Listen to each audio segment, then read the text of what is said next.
Binigyan ng Diyos si Manoah at ang kanyang baog na asawa ng isang anak na ang pangalay Samson na siyang magpapalaya sa Israel mula sa mga Filisteo.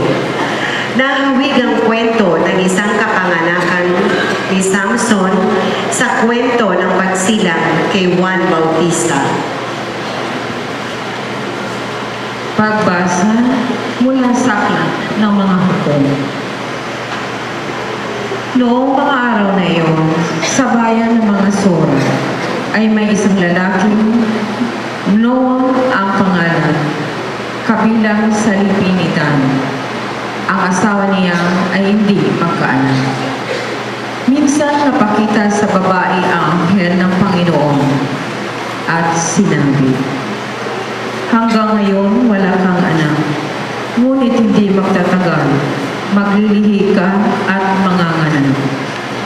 Mula ngayon ay huwag kang iinom ng anong uring alak, ni titikim ng anong bawal na pagkain. Kung may panganak mo siya, huwag mong paputulan ang buhok, sapagkat mula sa kanyang pagsilang ay itatalaga siya sa Diyos. Siya ang nagsisimulang magligtas sa Israel mula sa Filisteo." Ang babae lumapit sa kanyang asawa at kanyang sinabi, "Napakita sa akin ang isang propeta ng Diyos, parang anghel. Kinikilabutan ako, hindi ko tinanong kung taga saan siya, at hindi ko naman niya sinabi kung sino siya.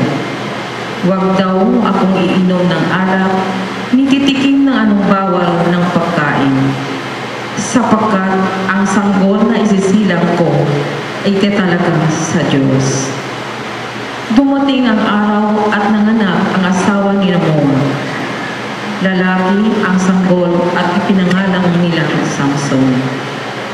Lumaki ang bata, patuloy na pinapapala ng Panginoon.